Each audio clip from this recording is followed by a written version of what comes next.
नमो भगवते वासुदेवाय। साधकों, हम श्रीमद् भगवद गीता के 12वें अध्याय का श्रवण कर रहे हैं। श्लोक संख्या 9 तक सुन चुके हैं। आज हम श्लोक संख्या 10 का श्रवण करेंगे। तो आइए श्लोक संख्या 10 देखिए। श्लोक संख्या 9 में हमने किया था कि भगवान कृष्ण अर्जुन को कह रहे हैं कि हे अर्जुन, अपने मन को इधर उधर से हटाकर मेरी भक्ति में लगा दे और जो भक्ति योग के विधि विधान हैं उनका तुम पालन करो। इस प्रकार से तुम अपना हर कार्य सफल सिद्ध कर सकोगे। तो आइए श्लोक संख्या 10 में देखते हैं कि क्या है। अभ्यासेप्य समर्थो असि मत कर्म परमो भव मदर्थम अपि कर्माणि कुर्वन् सिद्धिम वाप्स्यसि। अब देखिए यहाँ भगवान क्या कहते हैं। अभ्यासे अपि, यदि आप अभ्यास करने में, भाई जो भक्ति योग का अभ्यास है, यदि आप वो अभ्यास करने में असमर्थ हो, यदि आप भक्ति योग का अभ्यास नहीं कर सकते तो मत कर्म परमो भव, मेरे लिए कर्म करने वाले बन जाओ। भाई जो भी कर्म करते हो मुझे अर्पित कर दो, मेरा नाम लेकर ही कार्य करो, भगवान को अर्पित कर दो। मदर्थम अपि कर्माणि, कह रहे जो मेरे लिए कर्म किए जाएंगे, कुर्वन् सिद्धिम अवाप्स्यसि, उनको करते हुए आपको पूर्ण सफलता प्राप्त होगी। यहाँ भगवान कहते हैं कि देखिए, तुम भक्ति योग के विधि विधानों को यदि नहीं कर सकते, उन विधि विधानों का अभ्यास नहीं कर सकते, तो तुम क्या करो, मेरे लिए कर्म करने का प्रयत्न करो, कोशिश करो। क्योंकि जब तुम मेरे लिए कर्म करोगे तो इससे तुम्हें पूर्ण अवस्था प्राप्त होगी।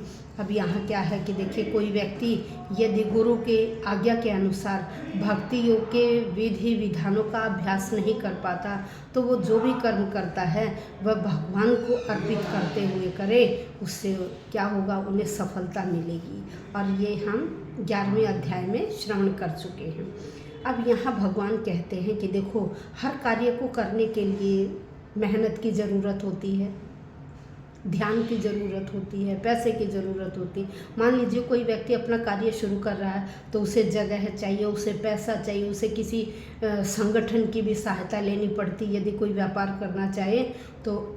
इसी प्रकार से जो भगवान की भक्ति करते हैं ना, तो उन्हें क्या करना होगा, इस सांसारिक मोह माया से दूर होना पड़ेगा।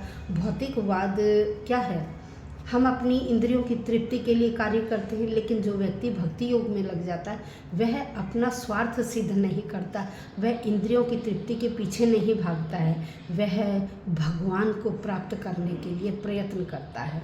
हर वक्त क्या करता है, जो भी कार्य करता है वो भगवान को अर्पित कर देता है, कृष्ण की सेवा में ही लगा देता है। तो देखिए, कृष्ण की सेवा कैसे होगी, भगवान की सेवा किस प्रकार से होगी कि व्यक्तियों के पास बहुत सारा धन है, उसे भगवान की भक्ति में लगा दें, किसी अच्छे कार्य में लगा दें, कोई मंदिर बनवाने में लगा दें, कहीं किसी गरीब की सेवा में लगा दें, कहीं किसी जो पाठशाला वगैरह है, आश्रम वगैरह हैं, उन्हें खुलवाने में लगा दें, ताकि दूसरों का भला हो सके।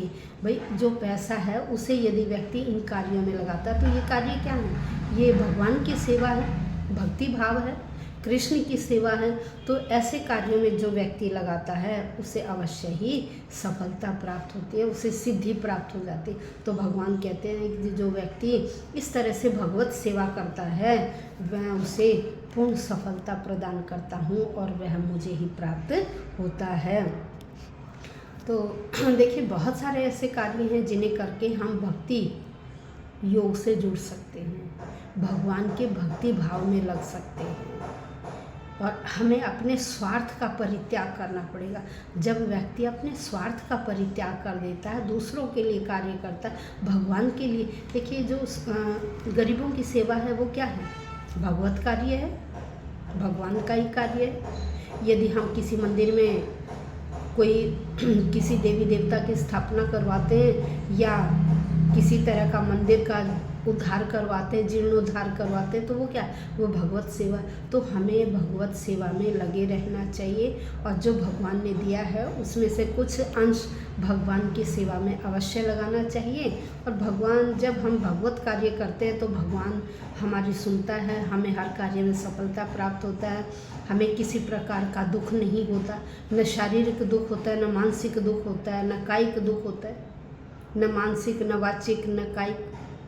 तो इसलिए हमें क्या करना चाहिए, अपना सब कुछ भगवत सेवा में लगा देना चाहिए। भगवत जो भी कार्य करें भगवान को अर्पित करें और अपने कर्तव्य का पालन करें।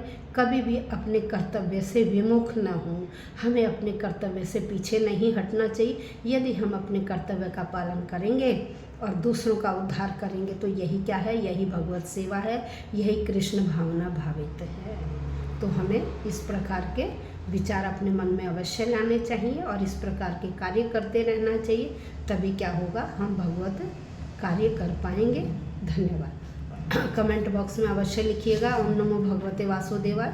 इस बहाने देखिए भगवान का एक नाम प्रतिदिन स्मरण हो जाएगा।